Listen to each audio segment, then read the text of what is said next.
So what's up, kumusta? Ayos pa tayo dyan. So nandito tayo ngayon sa may Motoposh Pulilan branch para sa update natin. At meron tayong nakita rito, mga brand new unit.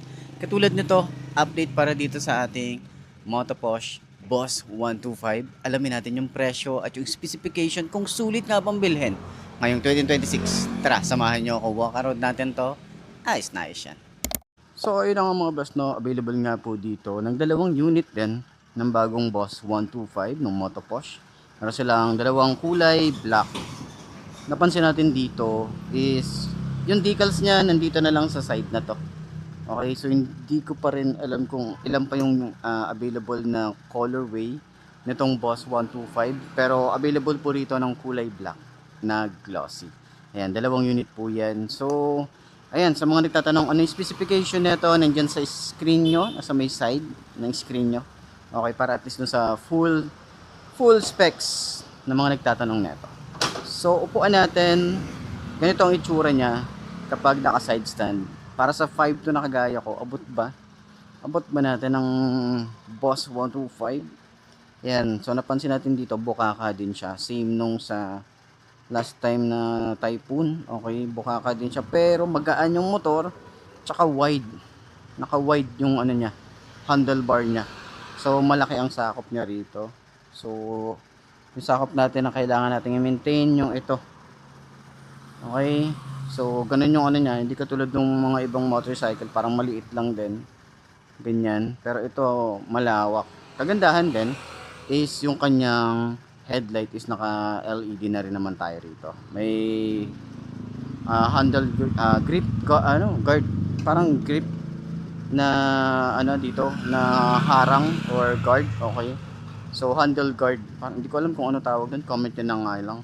Ayan, so sa kanyang shock, ayan, malambot. Okay, rate natin ng mga 7.5/10. Sa likod din, mga ganun din.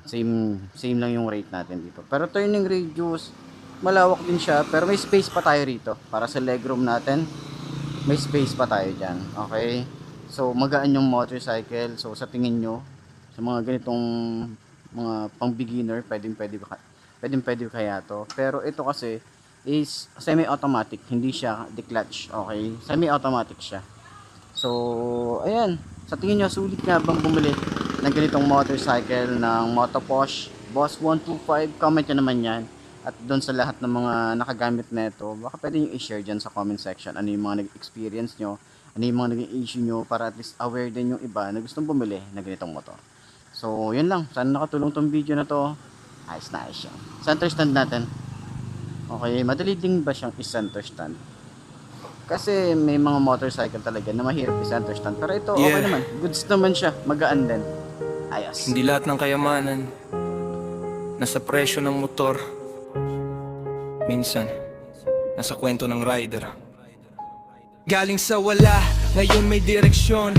Pawis ang puhunan, hindi koneksyon. Kada ikot ng gulong, may bagong misyon. Bawat kilometro, inuukit ang panahon. Hindi ako bumibiyahe para lang makita. Bumibiyahe ako para may mabago sa pamilya.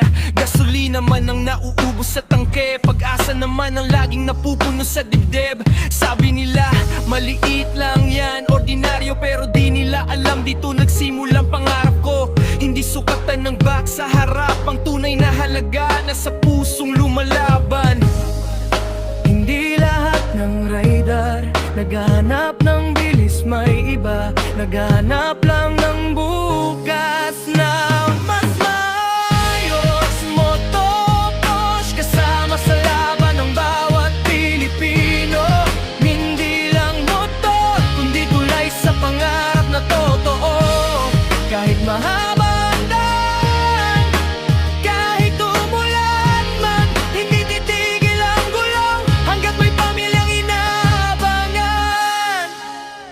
may mga sugat na hindi kita sa katawan, pero bawat biyahe unti-unting gumagaling ang isipan. Pagod sa trabaho, overtime sa gabi, pero pag uwi, yakap ng pamilya ang tunay na trophy. Hindi kailangang pinakamahalang dala kung ang puso mo'y hindi sumusuko sa laban. Ang tunay na rider, hindi nagyayabang, tahimik lang